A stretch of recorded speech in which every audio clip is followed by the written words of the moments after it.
ഇത് ഞാൻ മുടി വെട്ടാനായിട്ട് ബേശ്വർ മോളുടെ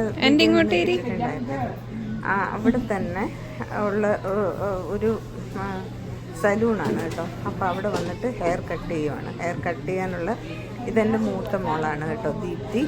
ഇതിപ്പുറത്ത് നിൽക്കുന്നത് ഹെയർ സ്റ്റൈലിസ്റ്റ്. അപ്പോൾ അവൾ എൻ്റെ മുടി മുഴുവൻ അങ്ങ് ആകെ കൊഴിഞ്ഞ് പോണിറ്റെയിലൊക്കെ കെട്ടിയിടുമ്പോഴത്തേക്ക് സത്യം പറഞ്ഞു കഴിഞ്ഞാൽ സങ്കടം തോന്നും. എലിവാല് പോലെ കിടപ്പുണ്ട്. അപ്പോൾ അത് കണ്ട് സഹിക്കാൻ പറ്റാതെ പിന്നെ നന്നായിട്ട് ഇങ്ങനെ ഹെയർ ഫോളും. എവിടെ നോക്കിയിരുന്നിരുന്നാലും മുടി, അത് കണ്ട് എനിക്ക് വിഷമം സഹിക്കാൻ വയ്യാതെ അവസാനം ഞാൻ വിചാരിച്ചു ഹെയർ കുറച്ച് കട്ട് ചെയ്യാമെന്ന് വിചാരിച്ചു.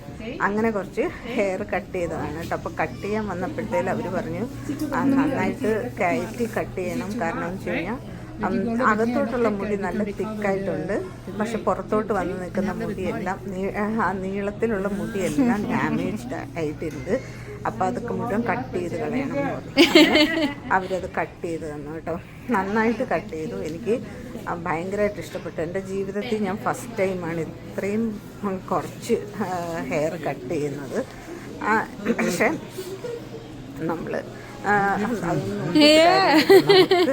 അത് ഏതാണോ നമുക്ക് കൺവീനിയൻറ്റ്, നമുക്കതിനെ കൊണ്ടടക്കാൻ പറ്റുന്നത്, നമുക്ക് കംഫർട്ടബിളായിട്ട് കൊണ്ടടക്കാൻ പറ്റണം. അത് ആണ് ഞാൻ നോക്കിയത്.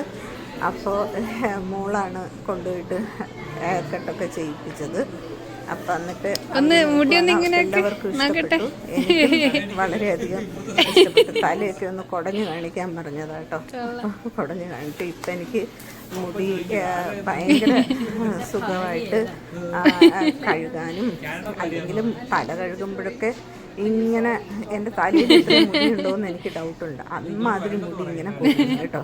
അപ്പോൾ ആ ഒരു അവസ്ഥ എല്ലായിടത്തും വീട്ടിൽ നടക്കുമ്പോഴും ഇരിക്കുമ്പോഴും എല്ലായിടത്തും കട്ടിലും ഒക്കെ ഇങ്ങനെ കണ്ടുകൊണ്ടാണ് ഞാനിത് ഇതാക്കിയത്.